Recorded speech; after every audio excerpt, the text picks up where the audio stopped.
పరమేశ్వరుడికైతే 8. నువ్వు అన్ని నామాలు చెప్పలేకపోతే, సమయం లేకపోతే 8 నామాలే చెప్పాలి శివుడివి. భవాయ దేవాయ నమః, శర్వాయ దేవాయ నమః, ఈశానాయ దేవాయ నమః, పశుపతే దేవాయ నమః, రుద్రాయ దేవాయ నమః, ఉగ్రాయ దేవాయ నమః, భీమాయ దేవాయ నమః, మహతే దేవాయ నమః. ఇప్పుడు అమ్మవారి పూజ కూడా చేద్దాం అనుకుంటున్నానండి, కొద్దిగా ఇంకో 5 నిమిషాలు ఉంది. మరి ఎలాగండి అంటే ఇవే తిప్పేయాలి. భవస్య దేవస్య పత్నై నమః, సర్వస్య దేవస్య పత్నై నమః, ఈశానస్య దేవస్య పత్నై నమః తిప్పేయాలి. ఇంకొక 3 నిమిషాలు ఉందంటే ఆయన పిల్లల్ని కూడా చేద్దాం అనుకుంటున్నానంటే భవస్య దేవస్య పుత్రై నమః అంతే, దీంతోనే మళ్ళీ తిప్పాలి. ఆ 8 మీదే శివుడికి. అందుకే భూరంభం చనలో నిలోంబర మహార్నాదో హిమాంసు పుమాన్ ఇత్యాభాతి చరాచరాత్మక విధం యస్యైవ మూర్త్యష్టకం అంటారు శంకరాచార్యులు వారు దక్షిణామూర్తి స్తోత్రంలో. ఒక్కొక్క స్వరూపాన్ని ఒక్కొక్క సంఖ్యానియతితో కూడిన నామముల చేత పట్టుకుంటారు. ఎవరింట్లోనైనా ఏదైనా శుభకార్యం జరగాలి అంటే ఇది ఎవరి వలన జరుగుతుంది అంటే పరమశివ అనుగ్రహంగా జరుగుతుంది. శుభాలన్నీ ఎక్కడుంటాయంటే పరమశివుడి యొక్క పాదముల మీద పడి ఉంటాయి. ఏమండి మా ఇంట్లో మా అమ్మాయి పెళ్ళవట్లేదు, మా అమ్మాయి పెళ్ళవట్లేదు అన్నాడు అనుకోండి, అన్నిటికీ ఒకటే మందు, వెళ్ళి శివలింగానికి అభిషేకం చేయించుకోండి. ఆయన చల్లబడితే మన మనసు చల్లబడుతుంది. అభిషేకం చేయించుకున్నాడు, ఆయన కాలు ఇలా అంటాడు అంతే, వెంటనే కూతురు పెళ్లి కుదిరింది అనేటటువంటి మాటతో మంగళతోరణం వచ్చి గడపని పట్టుకుంటాడు.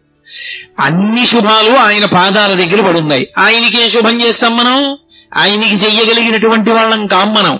కాబట్టి చరణ యుగళస్తే అఖిల శుభౌ, పూణ్యవయా ఇవన్నీ ఇవ్వలేకపోతే నీకు ఇంకేమైనా ఇస్తాం. గృహస్థే స్వర్భూజామరసురభి చింతామణిగణి, ఆయన ఇంట్లో కామధేనువులు కల్పవృక్షాలు, ఏకంగా కల్పవృక్షాల తోట, కామధేనువుల మంద ఆయన ఇంట్లో ఉన్నాయి. మనమేమిస్తాం ఆయనకి? ఇంకా మనమేమి ఇవ్వలేము ఆయనకి ఇవ్వడానికి. అసలు చింతామణి పాణిగ్రాహి, చింతామణులకు చింతామణి పార్వతీదేవి ఆయన ఇల్లాలు, ఆయనకి మనమేమిస్తాం? కాబట్టి గృహస్థే స్వర్భూజామరసురభి చింతామణిగణి, అటువంటి వాడికి ఇవ్వడానికి కమర్ధం దాస్యేహం, నన్ను ఏమిమ్మంటావు? ఇంకా ఇవ్వడానికి ఏం లేదు, నా దగ్గర ఉన్నది ఒకటే. ఏమిటో తెలుసా? అది నేను నేను నేను అనేది, నీ వాడను కాను కాను అని అడ్డం పడేది నా మనసు ఒకటే. దాన్ని నీకు ఇచ్చేస్తాను, పుచ్చేసుకో. భవతు భవదర్థం మమ మనః, నా మనసుని నీదిగా తీసేసుకో. తీసేసుకుంటే నా మనసు నీదైపోతే ఎప్పుడూ నువ్వు నా మనసులో ఉంటావు, చాలు నాకు. కాబట్టి నా మనసు లొంగట్లేదు, అది నా మాట వింటలేదు, ఎటో పోతోంది అస్తమానం. ఉషే శివుడి పాదాలు పట్టుకోవే అంటే పట్టుకోకుండా అన్ని చోట్ల తిరుగుతోంది. కాబట్టి దీన్ని నువ్వు ఉచ్చేసుకో. ఇది నీ మాట వింటే నీ దగ్గర ఉండాలిగా, నీ దగ్గర ఉండట్లా, ఇది తిరుగుతోంది, తిరుగుతున్న దాన్ని నువ్వు ఉచ్చేసుకో. ఎంత భక్తితో ప్రార్థించారో చూడండి. అటువంటి ఆయనకి మనం ఏమి ఇవ్వగలం? మనం ఇవ్వడానికి ఏం ఉండదు. ఎవడైనా నేనండి దానికి వెండి తొడుగు చేయించాను, నేను తలుపులు చేయించాను, నేను అదిగో రాళ్ళు వేయించాను, నేను అభిషేకం చేయించాను అని ఎవడైనా అన్నాడు అనుకోండి, వాడికన్నా అమాయకుడు లోకంలో ఇంకోడు లేడు. ఇది వాడు చేయించలేడు, వాడు ఎక్కడి నుంచి చేయిస్తాడు? అసలు వాడన్నవాడు ఉన్నాడంటే శివుడు శరీరాన్ని చేసి ఇచ్చాడు కాబట్టి, లేకపోతే శరీరమే లేదు. ఇక నేనన్న మాట ఎక్కడి నుంచి వచ్చింది? వాడి అనుగ్రహంతో వాడు చేశాడు తప్ప వాడికి చెయ్యగలిగిన మొనగాడు వీడా? కమర్థం దాస్యేహం, నేనేం చేయగలనన్నారు శంకరాచార్యులు వారంతటి వారు. కాబట్టి ఆయనకి ఆణవ మలము కార్మిక మలము లేవు. కార్మిక మలం అంటే గత జన్మలలో చేసుకున్నటువంటి కర్మల వలన పాపపుణ్యములను అనుభవించడానికి రాలేదు. మనం చేసుకున్న పాపాలకి మనం దుఃఖపడుతుంటే దుఃఖాన్ని తట్టుకోలేకపోతే ఈశ్వరా మమ్మల్ని అనుగ్రహించండి మనం వేడుకోవడానికి, మనకి అవకాశం ఇవ్వడానికి ఆయన వచ్చి కూర్చున్నాడు. ఇప్పుడు ఆయన ఎవరు? లింగం. లింగం అంటే అది గుర్తు, అంతటా నిండిపోయిన వాడికి గుర్తు. లింగము అంటే గుర్తు, అంతటా నిండిపోయిన పదార్థానికి గుర్తే పరమశివుడు, అదే శివలింగం. ఇప్పుడు ఆ లింగం చల్లబడింది అనుకోండి, అభిషేకం అలా జరుగుతూనే ఉంటుంది, ధారాపాత్రలోంచి నీళ్లు పడుతూనే ఉంటాయి. చల్లబడింది అనుకోండి, అలా చల్లబడితే మన మనసులన్నీ చల్లబడతాయి. అందుకే లోకమంతా బాగుండాలి, లోక కళ్యాణార్థం అభిషేకం. కూతురికి పెళ్ళవ్వాలి, అభిషేకం. కొడుక్కి ఉద్యోగం రావాలి, అభిషేకం. నా ఆరోగ్యం బాగుండాలి, అభిషేకం. ఏమిటో ఇంట్లో పశువులు చచ్చిపోతున్నాయి, ఏదో తెగులొచ్చి, అభిషేకం. పంట పండుతోంది, చేతికి రావట్లేదు, ప్రకృతి విపత్తులు వస్తున్నాయి, అభిషేకం. వర్షాలు పట్టలేదు, అభిషేకం. శ్రీకాళహస్తిలో మృత్యుంజయలింగం అని ఉంటుంది, దక్షిణామూర్తి ఎదురుగుండా. దానికి గోడలు పూర్తిగా ఉండవు, సగం వరకే ఉంటాయి గోడలు. శివలింగం కనపడుతూ ఉంటుంది, తలుపు ఉంటుంది. ఎక్కడ వానలు పడలేదనుకోండి, సువర్ణముఖరి నదిలో నీళ్లు ప్రవహించకపోతే ఏం చేస్తారంటే ఆ తలుపు మూసేస్తారు, గోడ కట్టేస్తారు. కట్టేసి ఆ గోడలు పైకి పెంచేస్తారు, ఆ పైకప్పు దగ్గరికంటా పెంచుతారు. పెంచి అర్చకులు గోడెక్కి కూర్చుంటారు. కూర్చుని సువర్ణముఖరి నదిలో ఉండేటటువంటి జలాల్ని కొత్త కుండలతో తెప్పించి రుద్రం అందరూ కూర్చుని చెప్తూ అభిషేకం చేసేస్తారు. చేసేస్తే ఆ నీళ్లలో శివలింగం మునిగిపోయే వరకు చేస్తారు. శివలింగం చివరి భాగం నీటిలో మునగగానే ఆకాశం అంతా నల్లటి మబ్బులు వచ్చి మెరుపులు మెరిసి వర్షం పడిపోతుంది. ఇన్ని మాటలో జరిగింది శ్రీకాళహస్తిలో. మీరు ఇప్పటికీ శ్రీకాళహస్తి ఎడితే ఆ శివలింగం దక్షిణామూర్తి ఎదురుగున్నా ఉన్న శివలింగానికి వర్షాలు పడకపోతే అభిషేకం చేస్తారని చెప్పారు కోటేశ్వరారు. ఏదా శివలింగం అంటే చూపిస్తారు. కాబట్టి వర్షాలు పడలేదు, శివలింగానికి అభిషేకం. లోకంలో అన్నం దొరకట్లేదు, పరమశివుడికి అన్నాభిషేకం. ఏది జరగకపోయినా ఆయన చల్లబడితే మనం చల్లబడతాం. ఆయన ఎందుకు మరి వేడిగా ఉంటాడు అంటే, మనం ధర్మం పట్టుకోకపోతే, మనం తప్పుడు మార్గంలో తిరుగుతుంటే, వేదాన్ని వదిలిపెట్టేస్తే, భక్తితో బ్రతకవలసిన వాళ్ళు భక్తితో బ్రతకకుండా కృతజ్ఞతతో బ్రతుకుతుంటే, ఆయన దేవాలయంలో ఒక దీపం కూడా పెట్టకపోతే, ఆయనకి పట్టుకొచ్చి కృతజ్ఞతతో ఇన్నిచ్చిన వాడికి ప్రేమతో మళ్ళీ ఆయనకి ఏమి ఇవ్వకపోతే ఆయనకి చీకాకు కలుగుతుంది. తండ్రే అయినా తాను కష్టపడి పెంచి పెద్ద చేసినటువంటి కొడుకు, నాన్నగారు లోపలికి వస్తున్నారు అనుకోండి, ఏదో డబ్బు లెక్క పెట్టుకుంటున్నాడు కొడుకు. నాన్నగారు లోపలికి వెళ్ళారు, ఆయన ఏం అడగలేదు, ఏమిట్రా డబ్బు ఎంత ఎక్కడిది అని ఏం అడగలేదు. కానీ చటుక్కున పెట్టిలో పెట్టి తలుపేసి తిరిగి నించున్నాడు అనుకోండి, ఆ తండ్రికి ఎంత బాధేస్తుంది. నేను వీడిని కని పెంచి పెద్ద చేశాను, ఉద్యోగం కూడా VRS పెట్టేశాను, వీడికి ఇంత చదువు చెప్పించాను, ఇల్లు కొనిచ్చాను, ఆ డబ్బు నేను పట్టుకుపోతానా? ఆ డబ్బు నన్ను చూసి చటుక్కున పెట్టిలో పెట్టి తలుపేసుకున్నాడే అని పెద్ద ఆయనకి బాధ కలిగి ఆయన ఏం చేస్తాడంటే, నాన్న ఉందాం అనుకున్నాను కానీ ఏమిటో మన ఊరి మీదకి భ్రాంతి పోయిందిరా, నేను బయలుదేరిపోతున్నానని వెళ్ళిపోతాడు. ఉండడు. నేను అబద్ధం చెప్పాను అనుకుంటున్నారా? కృతజ్ఞతతో పాపభూయిష్టమైన జీవితంతో భగవంతుడి పట్ల మర్యాదతో బ్రతకకపోతే ఈ దేశంలో భగవంతుడు నడిచి వెళ్ళిపోయాడు దేవాలయాల్లోంచి. అనేక సంఘటనలు జరిగాయి. కంచి నుంచి కామాక్షి వెళ్ళిపోయింది అలా ఒకప్పుడు. కంచిలోంచి కామాక్షి పరదేవత వెళ్ళిపోయింది, వెళ్ళిపోయి తంజావూరు వెళ్ళిపోయింది, వెళ్ళిపోయి తంజావూరులో ఉండిపోయింది స్వర్ణకామాక్షి. అందుకే ఇప్పటికీ తంజావూరు స్వర్ణకామాక్షి దగ్గరికి వెడితే ఆవిడ ఎంతో సంతోషపడుతుంది. వీడొక్కడరా, నేను కంచి విడిచిపెట్టి వచ్చేశానని నా కోసం వీడొచ్చాడు తంజావూరు అంటుంది. స్వర్ణకామాక్షి వెళ్ళిపోయింది. శ్రీరంగం నుంచి రంగనాథుడు వెళ్ళిపోయాడు ఒకప్పుడు.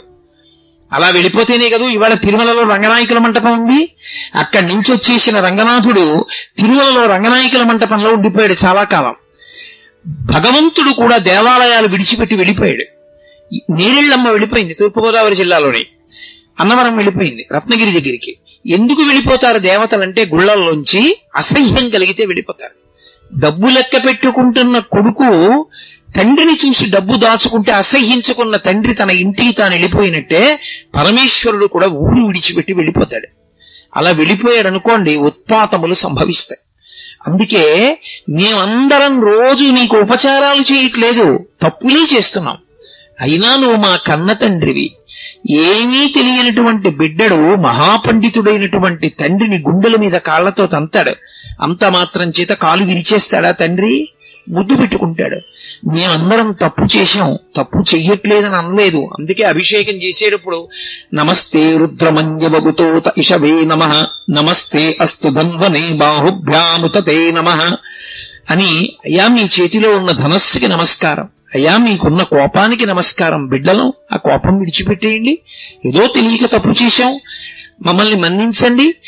చాలా మంది తెలియక ఒక మాట చెప్తుంటారు, రుద్రుడు అంటే రౌద్రమున్నవాడు, కోపంతో ఉంటాడు ఆయన అంటుంటారు. పరమ తప్పు. రుద్రుడు అంటే కోపంతో ఉన్నవాడని కాదు అర్థం.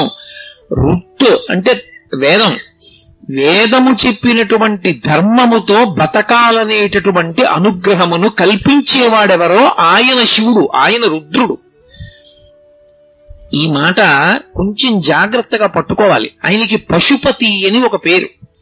పశుపతి అంటే పశువులకు పతి. ఎవరు పశువులు?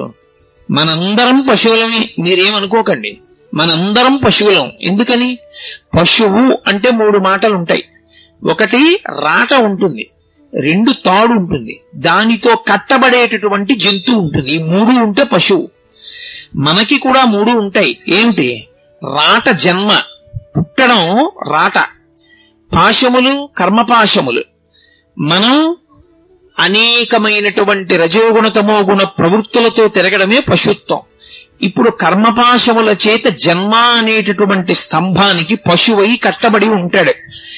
ఎప్పుడైతే పశుత్వం పోయిందో పతి ఒకటే మిగులుతుంది. అప్పుడు పశువు ఉండడు, పతి ఉంటుంది. అంటే ఆయనే శివుడైపోతాడు. కట్టు కట్టడానికి, కట్టు విప్పడానికి ఒక మార్గం ఒకటి ఉంటుంది.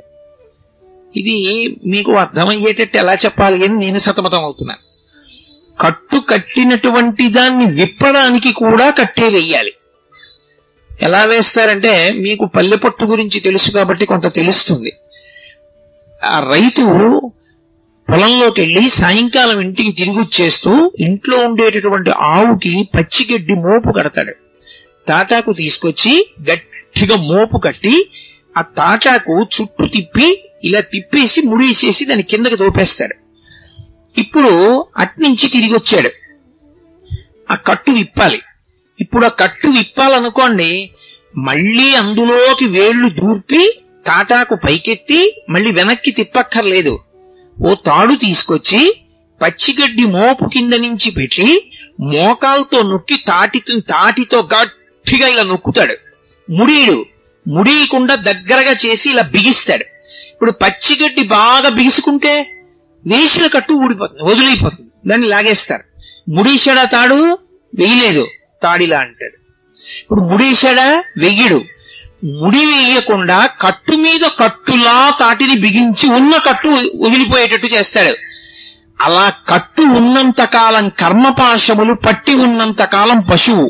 ఆ పాశం పోవాలంటే, కట్టు పోవాలంటే ఆయన ఓ పని చేస్తాడు. పైన పెద్ద కట్టుతో నొక్కుతాడు. ఏమిటా కట్టు అంటే ధర్మం.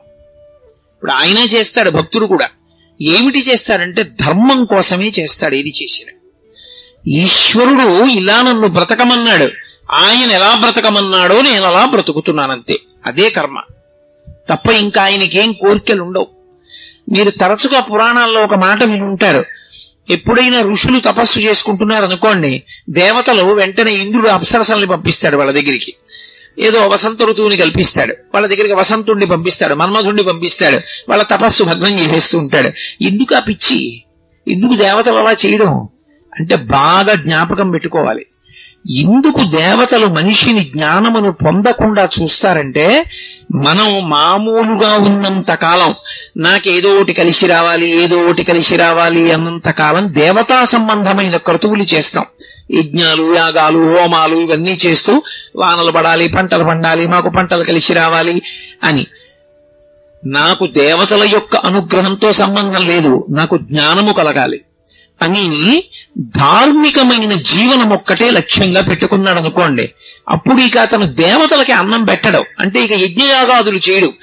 ఆ స్థాయికి వెళ్ళిపోకుండా ఉండడం కోసం కిందికి తీసుకురావడానికి వాళ్ళు తపోభంగం చేస్తూ ఉంటారు తప్ప అంతకన్నా వాళ్ళు ఏదో చెడ్డ పనులు చెయ్యాలని కాదు. ఇప్పుడు శివుడు గట్టి కట్లు వేస్తాడు, వేస్తే ఆ వేసిన కట్లు జారిపోతాయి. అంటే ఇంతకు ముందు మనం చేసినటువంటి పాపపుణ్యములన్న దూది పర్వతంలో ఒక చిన్న అగ్ని నిరుసుపడిందనుకోండి, కాలిపోతుందా? కాలిపోదా? అన్ని పాపపుణ్యములు కాలిపోతాయి. కాలిపోతే జ్ఞానం ఒక్కటే మిగులుతుంది, ఇక పుట్టవలసిన అవసరం ఉండదు. అప్పుడు పశు ఉండదు, అంటే జన్మ ఉండదు, రాట ఉండదు, పాశం ఉండదు, కట్టబడినవాడు ఉండడు. పశువు పోతే మిగిలినదేది? పతి ఒక్కడే మిగులుతాడు. ఎవడా పతి? పతిం విశ్వస్యాత్మేశ్వరగుం శాశ్వతగుం శివం అచ్యుతం. ఆయనే పతి. ఆ పతిలోకి చేరిపోతాడు. అంటే ఇక్కడే వాడు పశుపతిగా మారుతాడు, శివుడు అవుతాడు. అది జ్ఞానమును పొంది మోక్షం పొందడం. అలా అక్కడ నుంచి క్రింద ఏ కోరికైనా తీర్చడం వరకు ఇవ్వగలిగిన వాడెవరు? ఆయన ఒక్కడే. అందుకే పట్టుకెళ్ళి ఏం చెయ్యాలి ఆయనకి? ఆయన కోపం పోవడానికి మనం ఏం చెయ్యక్కర్లేదు, తప్పు ఒప్పుకుంటే చాలు, ఆయన సంతోషిస్తాడు. కొడుకు ఎన్నో తప్పులు చేశాడు, తండ్రి కక్ష పెట్టు కూర్చుంటాడా? నాన్నగారండి నేను మీ మాట వినలేదు, ఎన్నో తప్పులు చేశాను నాన్నగారండి, ఇప్పుడు నాకు అనుభవంలోకి వచ్చింది, తెలిసి వచ్చింది తప్పులు ఎంత బాధపడతాయో నాన్నగారండి, ఇక నేను తప్పు చెయ్యను. నేను చేసిన పాపాలు పోవడానికి ఒక వారం రోజులుండి మీతో కలిసి కూర్చుని సంధ్యావందనం చేసుకుని మీ కాళ్ళు పట్టి మీతో ఉండి వెళ్ళిపోతాను నాన్నగారు. ఇక నేను జీవితంలో ఎంతో భక్తితో ధార్మికంగా బతుకుతానన్నాడు. తండ్రి పరమ సంతోషాన్ని పొందేస్తాడా, పొందేయడా?